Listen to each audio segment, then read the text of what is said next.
নমস্কার। ঠাকুর মা ও স্বামীজির চরণে আভূমি লুণ্ঠিত প্রণাম নিবেদন করে আজকে আমরা কথামৃত শ্রবণ করব। অহং কিন্তু যায় না, বজ্জাত আমি, দাস আমি।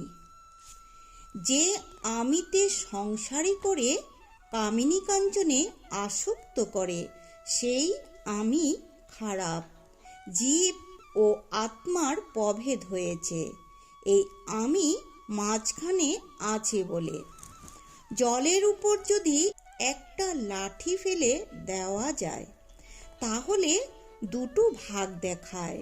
বস্তুত এক জল, লাঠিটার দরুন দুটো দেখাচ্ছে। অহংই এই হচ্ছে লাঠি। লাঠি তুলে লাও, সেই এক জলই থাকবে। বজ্জাত আমি কে? যে আমি বলে আমায় জানে না। আমার এত টাকা, আমার চেয়ে কে বড়লোক আছে?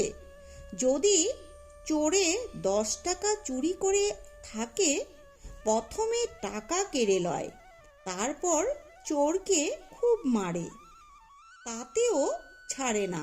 পাহারাওয়ালা ডেকে পুলিশে দেয় ও মার খাওয়ায়। বজ্জাত আমি বলে জানে না আমার 10 টাকা নিয়েছে। এত বড় স্পর্ধা! বিজয়। যদি অহং না গেলে সংসারে আসক্তি যাবে না, সমাধি হবে না, তাহলে ব্রহ্ম জ্ঞানের পথ অবলম্বন করাই ভালো, যাতে সমাধি হয়। আর ভক্তি যুগে যদি অহং থাকে তবে জ্ঞান যোগী ভালো। ঠাকুর বলছেন, দুই একটি লোকের সমাধি হয়ে অহং যায় বটে, কিন্তু প্রায় যায় না। হাজার বিচার করো, অহং ফিরে ঘুরে এসে উপস্থিত হয়। আজ অশ্বত্থ গাছ কেটে দাও, কাল আবার সকালে দেখো ফিরকি বেরিয়েছে। একান্ত যদি আমি যাবে না, থাক শালা দাস আমি হয়ে। হে ঈশ্বর, তুমি প্রভু, আমি দাস, এইভাবে থাকো। আমি দাস, আমি ভক্ত, এইরূপ আমিতে দোষ নাই। মিষ্ট খেলে অম্বল হয়, কিন্তু মিশ্রি মিষ্টির মধ্যে নয়। জ্ঞানযোগ ভারী কঠিন, দেহাত্মবুদ্ধি না গেলে জ্ঞান হয় না। কলিযুগে অন্নগত প্রাণ, দেহাত্মবুদ্ধি অহং বুদ্ধি যায় না। তাই কলিযুগের পক্ষে ভক্তিযোগ। ভক্তিপথ সহজ পথ। আন্তরিক ব্যাকুল হয়ে তার নাম গুণগান করো, প্রার্থনা করো, ভগবানকে লাভ করবে, কোনো সন্দেহ নাই। যেমন জলরাশির উপর বাস না রেখে একটি রেখা কাটা হয়েছে।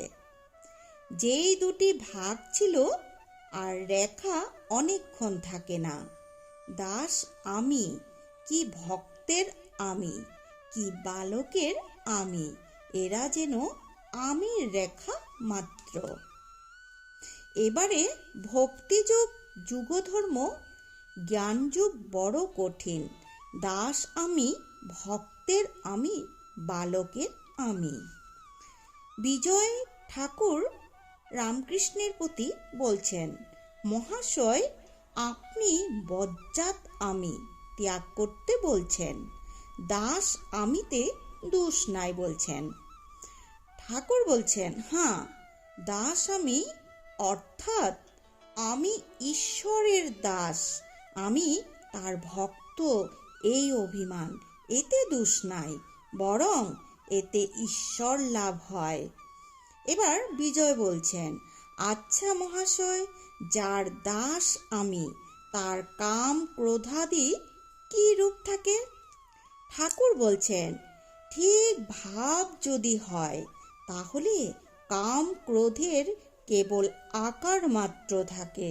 যদি ঈশ্বর লাভের পর দাস আমি বা ভক্তের আমি থাকে, সে ব্যক্তি কারো অনিষ্ট করতে পারে না। পরশমণি ছোঁয়ার পর তরবার সোনা হয়ে যায়। তরবারের আকার থাকে, কিন্তু কারো হিংসা করে না। নারিকেল গাছের বেল্ল শুকিয়ে ঝরে পড়ে গেলে কেবল দাগ মাত্র থাকে। সেই দাগে এইটি টের পাওয়া যায় যে ওইখানে নারকেলের বেল্ল ছিল।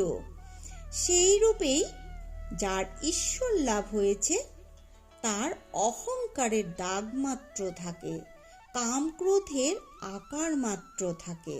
বালকের অবস্থা হয়, বালকের যেমন শত রজ তম গুণের মধ্যে কোনো গুণের আট নাই। বালকের কোনো জিনিসের উপর টান করতেও যতক্ষণ, তাকে ছাড়াতেও ততক্ষণ। একখানা 5 টাকার কাপড় তুমি তার পয়সার পুতুল দিয়ে ভুলিয়ে নিতে পারো, কিন্তু প্রথমে খুব আট করে বলবে, এখন না, আমি দেব না, আমার বাবা কিনে দিয়েছে। বালকের আবার সবাই সমান, ইনি বড় উনি ছোট এরূপ বোধ নাই। তাই জাতি বিচার নাই। মা বলে দিয়েছে, তোর দাদা হয়। সে চতুর হলেও এক পাতে বসে ভাত খাবে। বালকের ঘৃণা নাই, সূচি অসুচি বোধ নাই, পায়খানায় গিয়ে হাতে মাটি দেয় না। কেউ কেউ সমাধির পরও ভক্তের আমি দাস আমি নিয়ে থাকে। আমি দাস, তুমি প্রভু, আমি ভক্ত, তুমি ভগবান, এই অভিমান ভক্তের থাকে। ঈশ্বর লাভের পরও থাকে, সব আমি যায় না। আবার এই অভিমান অভ্যাস করতে করতে ঈশ্বর লাভ হয়। এরই নাম হচ্ছে ভক্তিযোগ। ভক্তির পথ ধরে গেলে ব্রহ্মজ্ঞান হয়। ভগবান সর্বশক্তিমান মনে করলে ব্রহ্মজ্ঞানও দিতে পারেন। ভক্তেরা প্রায় ব্রহ্মজ্ঞান চায় না। আমি দাস, তুমি প্রভু, আমি ছেলে, তুমি মা, এই অভিমান রাখতে চায়। এবার বিজয় বলছেন, যারা বেদান্ত বিচার করেন তারাও তো তাকে পান। ঠাকুর বলছেন, হ্যাঁ, বিচার পথেও তাকে পাওয়া যায়, একই জ্ঞানযুগ বলে। বিচার পথ বড় কঠিন। তোমায় তো সপ্তভূমির কথা বলেছি। সপ্তভূমিতে মন পৌঁছলে সমাধি হয়। ব্রহ্ম সত্য, জগৎ মিথ্যা, এই বোধ ঠিক হলে মনের লয় হয়, সমাধি হয়। কিন্তু কলিতে জীব অন্নগত প্রাণ, ব্রহ্ম সত্য, জগৎ মিথ্যা কেমন করে বোধ হবে? সে বোধ দেহ বুদ্ধি না গেলে হয় না। আমি দেহ নয়, আমি মন নয়, চতুর্বিংশটি তত্ত্ব নয়, আমি সুখ দুঃখের অতীত, আমার আবার রোগ শোক জরা মৃত্যু কই? এই সব বোধ কলিতে হওয়া কঠিন। যতই বিচার করো, কোনো খান থেকে দেহাত্ম বুদ্ধি এসে দেখা দেয়। অশ্বস্থ গাছ এই কেটে দাও মনে করলে মূলসূত্র উঠে গেল, কিন্তু তার পরের দিন সকালে দেখো গাছের একটি ফিরকি দেখা দিয়েছে। দেহাভিমান যায় না। তাই ভক্তিযোগ কলির পক্ষে ভালো, সহজ। আর চিনি হতে চায় না, চিনি খেতে ভালোবাসি।